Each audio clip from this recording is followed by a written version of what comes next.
যাচ্ছে। ইতিকাফ কয় প্রকার? 3 প্রকার।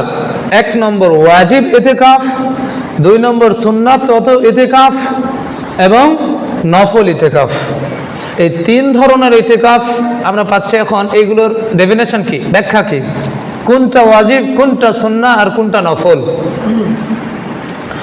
ওয়াজিব ইতিকাফ বলা হয় ওই ইতিকাফকে যেই ইতিকাফ মানুষ মান্নত করে ফেলে, ইতিকাফের নিয়ত করে ফেলে।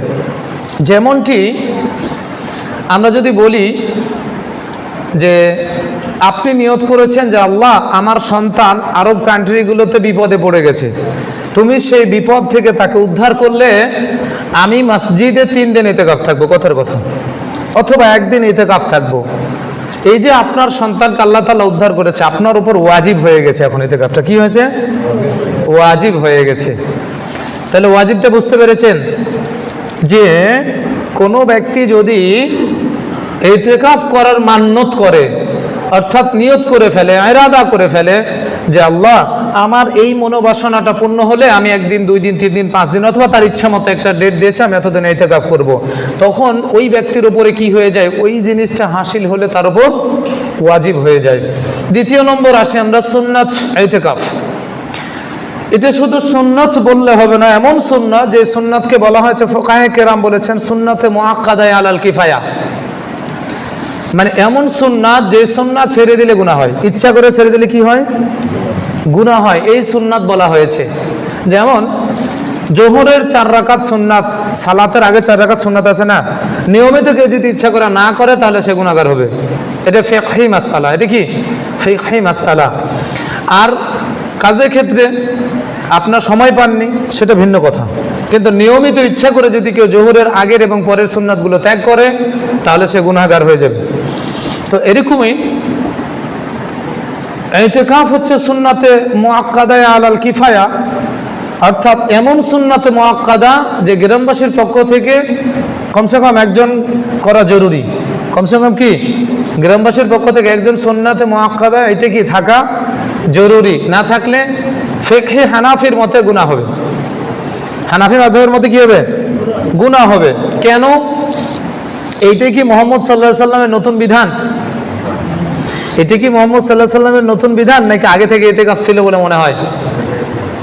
সুনানে তিরমিজিতে একটা হাদিস এসেছে, আল্লাহর নবীর সাহাবী হযরত ওমর বিন খাত্তাব রাদিয়াল্লাহু তাআলা আনহু জাহেলি যুগে মান্নত করেছিলেন। এমন মান্নত করেছিলেন যে উদ্দেশ্য ছিল তার উদ্দেশ্য যদি হাসিল হয় তাহলে সেই ইতিকাফ থাকবে 1 দিন। খেয়াল করেন, জাহেলি যুগে, তখন কি ইসলাম এসেছিল? ওমর ইবনুল খাত্তাব রাদিয়াল্লাহু তাআলা আনহু মান্নত করে বসেছিলেন।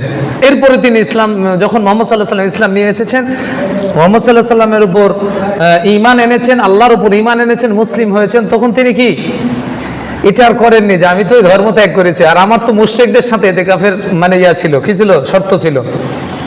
পরবর্তী সময়ে রাসূল সাল্লাল্লাহু আলাইহি ওয়াসাল্লাম যখন জানতে পারলেন যে তিনি কি করেছিলেন?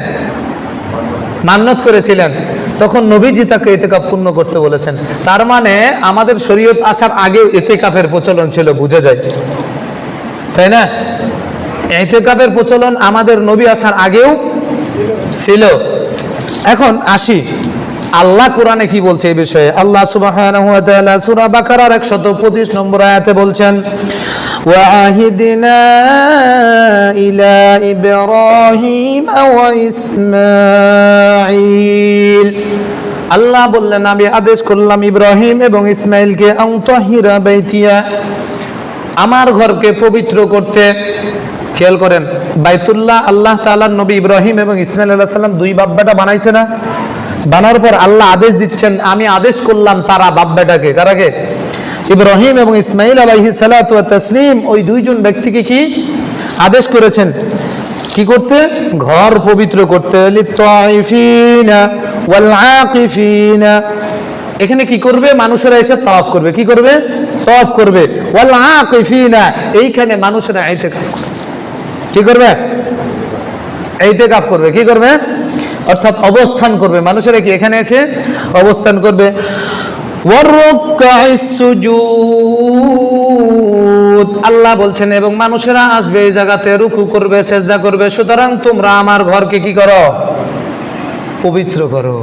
তার মানে ইতিকাফ করার কথা, অর্থাৎ মসজিদে অবস্থান করার কথা আল্লাহ কোরআনে সূরা বাকারার 125 নম্বর আয়াতে ইব্রাহিম এবং ইসমাঈল আলাইহিস সালামের মাধ্যমে ঘোষণা দিয়েছেন। তার মানে মসজিদে আল্লাহর নৈকট্য লাভের উদ্দেশ্যে বান্দা কতিপয় কাজ থেকে বিরত থেকে আল্লাহর দাসত্ব গোলামি করবে, আল্লাহ তাআলার জিকিরে থাকবে, সালাত আদায় করবে। এটা আল্লাহ তাআলার বিধান, এটা আল্লাহ তাআলা কি বিধান। মুসলমান আমরা তো শুধু ইতিকাফটাকে রমজান মাসের শেষ দশকে বানায় ফেলেছি, অথচ আমাদের প্রত্যেক মুসলমানের উচিত যখনই আমরা মসজিদে প্রবেশ করব তখন যেন আমাদের নিয়ত হয় ইতিকাফের, আমি প্রবেশ করব কেবল আল্লাহ তাআলার সন্তুষ্টির জন্য। আল্লাহ সুবহানাহু ওয়া তাআলার বিধিবিধান বাস্তবায়নে আমাকে যেই কাজগুলো করতে হবে, যে করণীয়গুলো আছে আমি সেইগুলো করব। অর্থাৎ আল্লাহ সুবহানাহু ওয়া তাআলা যে আমাকে বিধান দিয়েছেন, শরীয়ত দিয়েছেন, এই শরীয়ত অনুযায়ী যে জিকির আজকার আছে, কোরআন তেলাওয়াত আছে, সালাত আছে, সুন্নত আছে, নফল আছে, অনেকের কাজা নামাজ আছে, ছুটে গেছে এরকম নামাজ আপনি সালাত আদায় করতে পারেন। এই উদ্দেশ্যে মসজিদে প্রবেশ করার পর দুনিয়াবি কোনো কথা বলা যাবে না, এই উদ্দেশ্যে আমরা অবস্থান করবো। এই জন্য মসজিদ, আমরা তো মসজিদে আলু পটলের ব্যবসা করি, তাই নাই? এই হচ্ছে আমাদের অবস্থা। মসজিদে আমরা ইতিকাফের নিয়ত যুগব সর্ব অবস্থায় 5 ওয়াক্ত টাইমে। কেন? যে এইখানে যতক্ষণ অবস্থান করব ততক্ষণ কেবলমাত্র আল্লাহর স্মরণ আমার কাছে থাকবে। পারবো তো ইনশাআল্লাহ? পারবো তো ইনশাআল্লাহ? কারণ আল্লাহ তাআলা ওই যে সূরা বাকারার 125 নম্বর আয়াতে আল্লাহ এই কথাই বলছে যে তোমরা আমার ঘরকে কি করো? পবিত্র রাখো। এইখানে মানুষের আসবে, তাওয়াফ করবে, এখানে অবস্থান করবে, ইতিকাফ করবে, রুকু করবে, সেজদা করবে। মসজিদ কোনো দুনিয়াবি কাজ কারবার করার জায়গা নয়। এজন্য প্রতি ওয়াক্তে আমরা প্রবেশ করব কি মুখটা বন্ধ রাখবো দুনিয়াবি কাজ থেকে, কেবলমাত্র আল্লাহর স্মরণে যা করতে হয় তাই করব। নামাজের সময় হয়নি তো 15 মিনিট আগে প্রবেশ করেছেন, নামাজ পড়েন 2 রাকাত করে পড়েন, কতক্ষণ পারছেন। যদি না পারেন আপনি ওই যে সামনে কোরআনটা আছে নিয়ে পড়েন, 2 লাইন 3 লাইন 5 লাইন যা পারবেন পড়েন। দুনিয়াবি কোনো কথা বলা যাবে না। এই ইতিকাফ কখন করতে হবে? ও আরেকটা কথা ছিল নফল ইতিকাফ। এই যে এরকম নফল ইতিকাফ, 1 দিন 2 দিন 1 ঘন্টা 24 ঘন্টার জন্য ইতিকাফ করা, অবস্থান করা, এটা নফল, আপনার ইচ্ছাধীন। রমজান মাসের শেষ দশকের 10 দিন ইতিকাফ করা সুন্নাতে মুআক্কাদা, আর এর মধ্যে 2-1 দিন 3 দিন যদি কেউ করতে যায় সেটা নফল। সেটা কি নফল। আর সুন্নাত কোনটা? রমজান মাসের 20তম দিন অতিবাহিত হলে সূর্য অস্তমিত হওয়ার সাথে সাথে, অর্থাৎ আগে প্রবেশ করবেন আপনারা। কোথায়? চাঁদ ওঠার আগেই, সূর্য অস্তমিত হওয়ার আগেই প্রবেশ করবেন। কতক্ষণ পর্যন্ত? আবার যখন শাওয়াল মাসের আমরা চাঁদ দেখব তখন বের হব। পারবো তো ইনশাআল্লাহ? নবীজি সাল্লাল্লাহু আলাইহি ওয়াসাল্লাম কোন বছর এরকম করেননি, এরকম যায় নাই। তবে একটা বছর তিনি করতে পারেননি বিধায় পরবর্তী